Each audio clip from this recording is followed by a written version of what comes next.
ஸ்ரீமதி லக்ஷ்மி நரசிம்ம பரபிரம்மனே நமக. அஸ்மத் குருப்பையோ நமக. அஸ்மத் பரகுருப்பையோ நமக.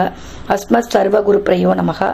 ஸ்ரீமன் ஆதிவன் சடகோப இதீந்திர மகாதேசிகாய நமக. ஸ்ரீமதே வேதாந்த குரவே நமக.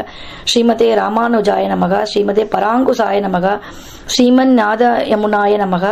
ஸ்ரீ ராமஸ்ரீயாயே நமக. ஸ்ரீ புண்டரீகாட்சாய நமக.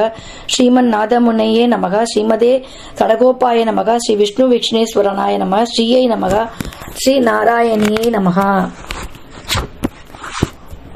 ஸ்ரீ ரங்கநாத சடகோப யதீந்திர கிருஷ்ணம் லக்ஷ்மி நரசிம்ம சடசிக் கருணைக பாத்திரம் ஸ்ரீ ரங்கவீர சடகோப யதீந்திர கிருஷ்ணம் ஸ்ரீ வேதாந்த தேசிக யதீந்திர மகம் பிரமத்தியே ஸ்ரீமதே ஸ்ரீமன் சடகோப ஸ்ரீ வேதாந்த தேசிக யதீந்திர மகாதேசிகாய நமக.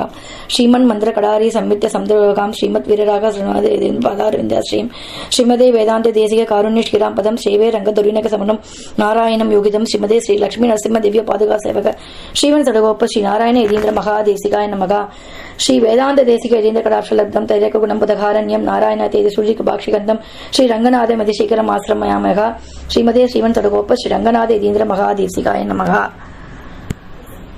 ராமானுஜதயா பாத்திரம் ஞான வைராக்கிய பூஷணம் ஸ்ரீமத் வெங்கடநாதாரியம் வந்தே வேதாந்த தேசிகம் லக்ஷ்மீநாத சமாரம்பாம் நாதயாமுனமத்யமாம் அஸ்மத் ஆச்சாரிய பர்யந்தாம் வந்தே குரு பரம்பராம் யோ நித்யமச்சித பதாம்பத யுக்ம ருக்ம வியாமோதஸ்தராணி திருநாய மேனே அஸ்வத் குரோர் பகவதௌஸ்ய தயைக சிந்தோஹோ ராமானுஜஸ்ய சரணௌ பிரபத்யே மாதா பிதா யுவதயஸ்தனயா விபூதிஹி சர்வம் யதேவ நியமனேன மதன்பயானாம் ஆத்யஸ்லலே குலபதேர்வகுலாபிராமம் ஸ்ரீமத் ததங்கிரி யுகலம் பிரணமாமி மூர்த்தனா பூதம் சகஸ்ரமகாத் வயப்பட்டநாத ஸ்ரீ பக்தி சேர குலசேகர யோகிவானாம் பக்திரான் திருணேன் பரகால யதீந்திர மிஸ்ராம் ஸ்ரீமத் பராங்குச முனிம் பிரணதோஸ்மி நித்வம்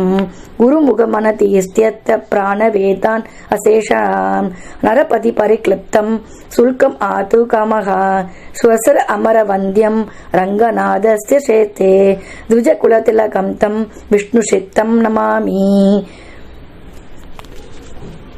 மின்னார் தடமதில் சூழ் வெள்ளி புத்தூர் என்றருகாள் தன்ன சொன்னார் கழற்கமலம் சூடினோம் உன்னால் கிழி அறுத்தான் என்றுரைத்தோம் கீழ்மையின்றி சேரும் வழி அறுத்தோம் நெஞ்சமே வந்து பாண்டியன் கொண்டாட பட்டபிரான் வந்தான் என்று ஈண்டிய சங்கம் எடுத்தூத வேண்டிய ஓதங்கள் ஓத்த விரைந்து கிழி அறுத்தான் பாதங்கள் யாமுடைய பற்று. ஆழ்வார் எம்பெருமான் ஆச்சாரியன் தேசிகன் திருவடிகளே சரணம். மேலாதுங்கஸ்தன கிரிதடி சுப்தம் உட்போத்ய கிருஷ்ணம் பாராத்யம் ஸ்வம் ஸ்ருதி சகசிரத் சித்தம் அத்யயா பயந்திகி ஸ்ரோஷ்டிஸ்த்யாயாம் சிரஜி நிகிலதம் யாபலாத் கிருத்ய புங்கதே கோதாஸ்யை நமஹிதம் பூய ஏவஸ்து பூயஹா. அன்னவயல் புதுவை ஆண்டாள் அரங்கற்கு பண்ணு திருப்பாவை பல்பதியம் இன்னிசையால் பாடிக் கொடுத்தாள் நற்பாமாலை பூமாலை சூடிக் கொடுத்தாலை சொல்லு சூடிக் கொடுத்த சுடர்கொடியே தொல்பாவை பாடி அருளவல்ல பல்வளையாய் நாடினி வேங்கடவர்க்கு என்ன விதி என்ற இம்மாற்றம் நான் கடவா வண்ணமே நல்கு. வணக்கம் நேயர்களே, தொடர்ந்து திருப்பாவையில் இன்னைக்கு நம்ம 15வது நாள் சேவிக்க போறோம். இங்க என்ன சொல்றான்னா, படுக்கையிலேருந்து எழுந்து வராம படுக்கையிலேயே உட்காந்துட்டு கதவையும் திறக்காம உள்ளேயே உட்காந்து பேசிட்டு இருக்கியே, வாயடிச்சுட்டு இருக்கியே அப்படின்னு 14வது பாசுரத்துல சொல்லி எழுப்புறா. இப்போ 15வது பாசுரத்துல இன்னும் வாயாடிச்சது போறோம், வாயாடின்னு இருக்காத, உள்ள உட்காந்து பேசிட்டு இருக்காத, எழுந்து வா, கதவை தர அப்படின்னு சொல்றா. யாரை பாடுறதுக்காகனா அந்த கேசவனை மாயவனை நாராயணனை பாடுறதுக்காக தான் எழுந்து வா அப்படின்னு சொல்றா.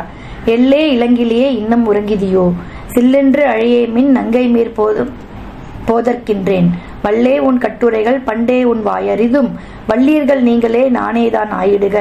ஒல்லை நீ போதாய் உனக்கென்ன வேறுடைய எல்லாரும் போந்தாரோ போந்தார் போந்து எண்ணிக்குள். வல்லனை கொன்றானை மாற்றாரை மாற்றழிக்க வல்லானை மாயனை பாடேலோர் எம்பாவாய். எல்லே இளங்கிலேயே இன்னமும் உறங்கிதியோ அப்படின்ற. எல்லே இளங்கிலேயே இன்னமும் உறங்கிதியோ சில்லென்று அழியேன் மின் நங்கை மீர் போதரிக்கின்றேன். வல்லை உன் கட்டுரைகள் பண்டே உன் வாயறிந்தும் வள்ளீர்கள் நீங்களே நானேதான் ஆயிடுக. ஒல்லை நீ போதாய் உனக்கென்ன வேறுடைய எல்லாரும் போந்தாரோ போந்தார் போந்து எண்ணிக்குள். வல்லனை கொன்றானை மாற்றானை மாற்றழிக்க வல்லானை மாயனை பாடேலோர் எம்பாவாய் அப்படின்றார். இங்க என்னன்னா என்ன குறிப்பு, என்னோட விளக்கத்துல குறிப்பு என்ன அப்படின்னா, சென்ற பாடல்ல ஆண்டாள் தன் தோழிகளை எழுப்பிக் கொண்டிருந்தால், இந்த பாடல்ல என்ன இருக்குன்னா, துயிலெழுந்து விழித்து கொண்ட தோழியிடம் சிறு வாக்குவாதம் நடக்கிறது. அதுதான் இங்க நம்ம பார்க்கணும். போன பாசுரத்துல நம்ம என்ன பார்த்தோம் அப்படின்னா, அவ எழுந்துட்டா, ஆனா என்ன பண்றா, கதவையும் திறக்கல, எழுந்து வெளியிலயும் வரல, அந்த பெட்லயே உட்காந்து அவ பேசிட்டு இருக்கா, உள்ள இருந்தே குரல் கொடுத்துட்டு இருக்கா. அதனால வெளியில இருக்கிற அந்த கோதையோட சேர்ந்து இருக்கிற மற்றவா எல்லாரும் உள்ள இருக்கிற இந்த மாமன் மகள் இருக்கா இல்லையா, அவள்கிட்ட பேச்சுவார்த்தை நடக்கிறா, அதாவது டிஸ்கஷன் நடக்கிறது. அதுதான் இந்த பாசுரத்தோடைய அர்த்தம். என்னன்னா, இளம் கிளியை போன்றவளே இன்னமும் தூங்கிட்டு இருக்கியே, குணபூர்ணங்களே நல்ல குணங்களே உள்ளவளே சில சில என்று அழைக்காதீர்கள் வந்து கொண்டிருக்கின்றேன். வெளியிலேருந்து குரல் கொடுக்கிறா, இன்னமா நல்ல குணமுடையவளே கிளியை போன்ற அழகானவளே இன்னும் தூங்கிட்டு இருக்கியான்னு அவ உள்ளிருந்து குரல் கொடுக்கிறா. நல்ல குணங்கள் கொண்டவர்களே வெறும அங்க நின்றுட்டு கூட்டுண்டே இருக்காதீங்க, இதோ நான் வந்துட்டே இருக்கேன் அப்படின்னு உள்ள இருந்து குரல் கொடுக்கிறா. வாயாடி, நீ இன்னும் சொல்ல பேச கேட்காம அங்க உட்காண்டே பேசிட்டு இருக்க, நீ சொல்ற கட்டுக்கதைகள் எல்லாம் போரும், அதெல்லாம் எங்களுக்கு நன்னா தெரியும் அப்படின்னு வெளியில இருந்து சொல்றா. நீங்கள் எல்லாம் வாயாடி இல்லையா, என்னதான் நீங்க எல்லாம் வாயாடின்னு சொல்லுவீங்களா, பரவாயில்ல நானே வாயாடியா இருந்துட்டு போறேன் அப்படின்னு இவ உள்ள இருந்து குரல் கொடுக்கிறா. நானா வாயாடி, நீங்கள் தான் வாயாடி என்று கூறி பிறகு அந்த வாக்குவாதம் நீள்வதை விரும்பாமல் நானே வாயாடி என்கின்றாள். அதாவது உள்ள இருந்து நீ வாயடிச்சதெல்லாம் போறோம், வெளியில வாடின்னு ஆண்டாள் நாச்சியார் வெளியில இருந்து கூட்டா, அவ உள்ள இருந்து என்ன சொல்றா, திருப்பி வாயாடிச்சுட்டு இருக்கா. முன்னே ஆண்டாள் என்ன பண்ணிட்டா, இவளோட பேசிட்டே இருந்தா இவ பேசிட்டே தான் இருப்பா, அதனால வேண்டாம் நானே வாயாடியா இருந்துட்டு போறேன்னு கோதை என்ன சொல்லிட்டா, நானே வாயாடியா இருந்துட்டு போறேன், பரவாயில்ல நீ எழுந்து வா அப்படின்ட்டா. உடனே நீங்க எழுந்து வா, உனக்கு மட்டும் வேறு பாதையா என்ன, உனக்கு மட்டும் என்ன வேற வழியா இருக்கு, இதே வழியா தான் போயாடும், எழுந்து வா எல்லாரும் வந்துட்டா அப்படின்னு சொல்றா. உடனே எழுந்து வா, உனக்கு மட்டும் வேறு பாதையா இருக்கிறது, எல்லோரும் வந்து விட்டார்கள் அப்படின்றா. உன்னை சரி நான் என்ன செய்யறது அப்படின்னு சொல்லி அவ கேட்கிறா. வலிமையான குவாலைய பீட யானையை கொன்று விரோதிகளின் வலிமையை அழிக்கும் வல்லமையுடைய மாயவனான கண்ணனோட புகழ பாட போறோம், அதனால நீ வா அப்படின்னு சொல்லி அவ கூப்பிடுறா. இதையும் நம்ம அறிஞ்சு கொள்ளணும். தினசரி இரவு ஆண்டாளுக்கு சாற்றப்படும் மாலை மறுநாள் காலை மேலத்தாளத்துடன் வடபத்திர சாயி பெருமாளுக்கு சூடிக்கலைந்த உகப்பான மாலையாக சமர்ப்பிக்கப்பட்டு வருகிறது. பிறகு அம்மாலை பிரசாதம் பெரியவருக்கு சாற்றப்படுகிறது, பெரிய ஆழ்வாருக்கு சாற்றப்படுகிறது. அருண் சொற்கள்ல இங்க என்னன்னா, நாதனாய் அப்படின்னா வெட்கம் இல்லாதவளே அப்படின்னு அர்த்தம், ஒல்லை அப்படின்னா விரைவாக அப்படின்னு அர்த்தம், கட்டுரை அப்படின்னா கட்டுக்கதை அப்படின்னு அர்த்தம். இதையும் நம்ம தெரிஞ்சுக்கணும். ஸோ இந்த பாசுரத்துல என்னன்னா டிஸ்கஷன்ஸ் நடக்கிறதுன்றத ரொம்ப தெளிவா நம்ம புரிஞ்சுக்கணும். டிஸ்கஷன் யார் யாருக்கு நடக்குதுன்னா, வாசல்ல கோதையோட இருக்கிற வெயிட் பண்ணிட்டு இருக்கா எல்லாரும், கோதைக்கும் உள்ள மாமன் மகளை எழுப்புறா இல்லையா, கட்டில உட்காந்து அவ பேசிட்டு இருக்கா. ஸோ வெளியில இருக்கிற கோதை நாச்சியாரும் உள்ள இருக்கிற அவளோட மாமன் மகளும் 2 பேரும் பேசிக்கொள்கிறார்கள். அதுதான் இந்த 15வது பாசுரம்.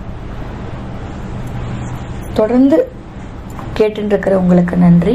ஃபீட்பேக் பண்ணுங்க, கமெண்ட் செக்ஷன்ல ஷேர் பண்ணுங்க, சப்ஸ்கிரைப் பண்ணுங்க. உங்களிடமிருந்து விடைபெறுவது உங்கள் தேவி சேஷாத்ரி.